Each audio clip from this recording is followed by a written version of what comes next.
Hello students, इस video में हम यूज रिड्यूसर हुक के बारे में पढ़ेंगे। ये कुछ यूज स्टेट हुक जैसा ही है। तो पहले हम W3C पे जाके देखते हैं कि ये क्या कहता है।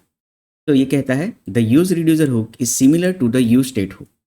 It allows for custom state logic if you find yourself keeping track of multiple pieces of state that rely on complex logic. Use reducer may be useful. That means कि अगर आपके पास स्टेट वेरिएबल है और उसको change करने के लिए अलग अलग आपके पास लॉजिक्स है, तो उसके लिए rather than using state function हम एक ही फंक्शन यूज कर सकते हैं और जिसमें सारा लॉजिक कंबाइन कर सकते हैं। सो यूज रिड्यूसर एक रिड्यूसर फंक्शन एक्सेप्ट करता है और उसका इनिशियल स्टेट जैसे हमारा यूज स्टेट है, बट ये जो हमें रिटर्न करेगा तो ये हमें एक स्टेट वेरिएबल देगा और साथ में ही वो एक डिस्पैचर देगा कि जिससे हम रिड्यूसर फंक्शन को एक्शन या हमारा कोई भी डेटा पास ऑन कर सके। हमारे W3C पे हमारे आपका एक एग्जांपल है, लेकिन हम लोग हमारे काउंटर वेरिएबल वाला जो लॉजिक है उसी के साथ रहेंगे। यहाँ पे दो बटन हैं, जिससे इंक्रीमेंट होता है या डिक्रीमेंट होता है, और इनिशियल स्टेट है उसका 10। तो यहाँ पे मैं एक और बटन ऐड कर देता हूँ, तो नाम दे देते हैं रीसेट। रीसेट और इसको मॉर्निंग, और इसमें जो वैल्यू है हम लोग इनिशियल वैल्यू 10 सेट कर देते हैं। तो मैं इंक्रीमेंट कर सकता हूँ, डिक्रीमेंट कर सकता हूँ और वैल्यू रीसेट कर सकता हूँ। लेकिन अगर आप देखोगे तो मैंने यहाँ पे 3 जगह पे लॉजिक लिखा हुआ है कि इंक्रीमेंट यहाँ हो रहा है, डिक्रीमेंट यहाँ हो रहा है और रीसेट यहाँ हो रहा है।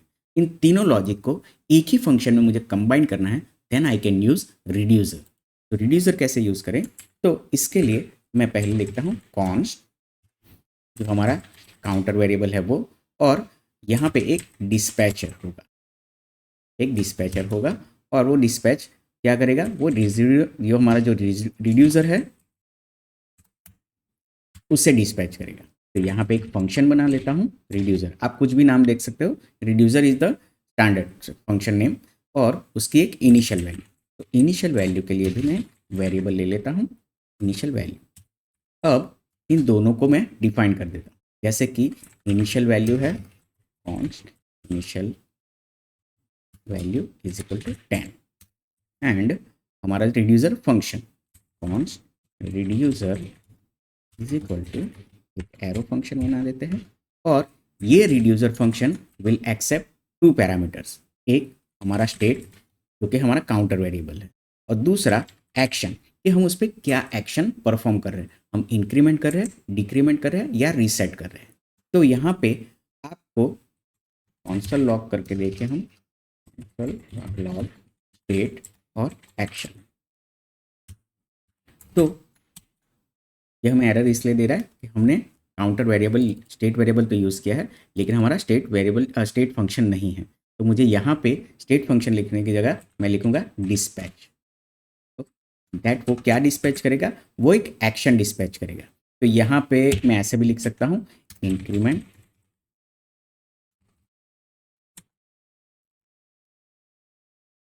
डिक्रीमेंट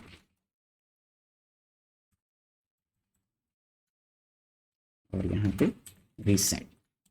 ओके, अब अगर मैं इंक्रीमेंट करूंगा तो यहाँ पे देखिए वो स्टेट वेरिएबल भेज रहा है। कौन सा है मेरा काउंटर वेरिएबल, इसकी वैल्यू है 10, और कौन सी एक्शन है वो मुझे भेज रहा है। तो अगर मुझे एक्शन चाहिए तो मुझे ऐसे भी मिल सकता है, एक्शन में मुझे जो भी इंक्रीमेंट डिक्रीमेंट या रीसेट किया है वो मुझे मिल सकता है। लेकिन जनरली हम क्या करते हैं, ऐसे हम लोग भेजने की जगह हम क्या करते हैं, एक ऑब्जेक्ट भेजते हैं जिसमें टाइप हम is equal to increment. Okay, वैसे ही यहाँ पे type is equal to decrement, decrement. Okay, last में reset type to reset, save it.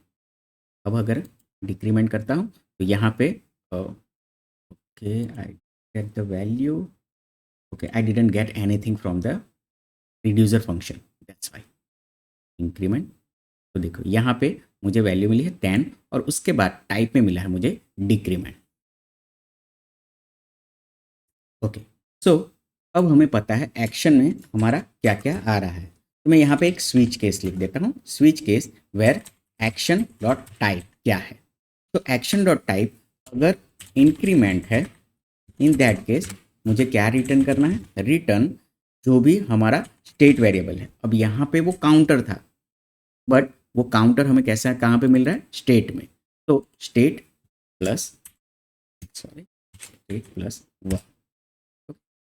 अगर केस डिक्रीमेंट है, इन दैट केस हम लोग क्या करेंगे,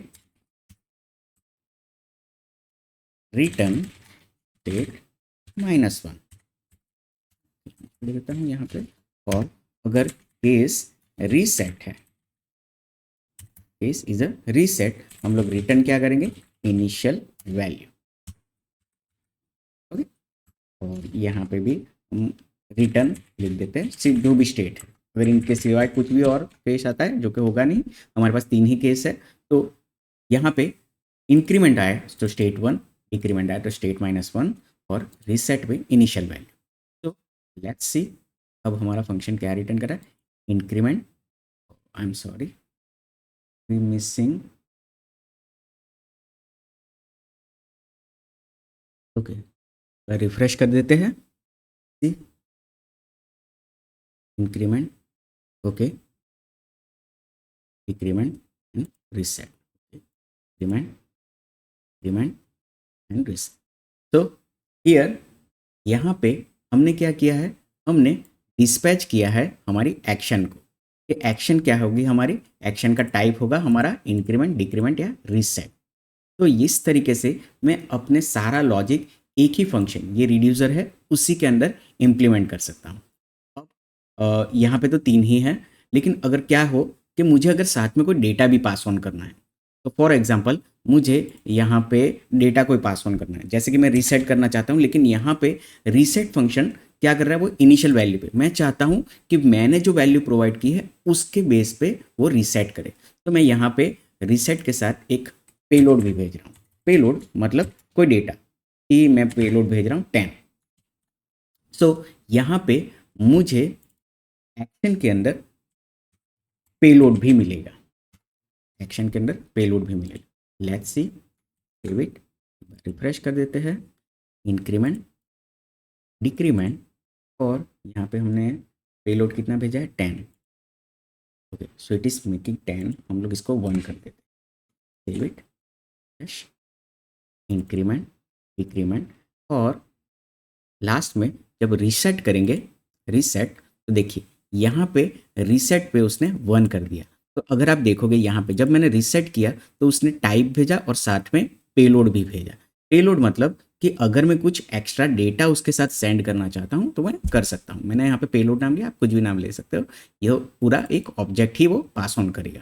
सो इस तरीके से बाय यूजिंग रिड्यूसर मैं अपना सारा कस्टम लॉजिक एक ही फंक्शन के अंदर लिख सकता हूँ। तो आई होप आपको ये यूज रिड्यूसर हुक समझ में आया होगा। See you in the next lecture, bye bye.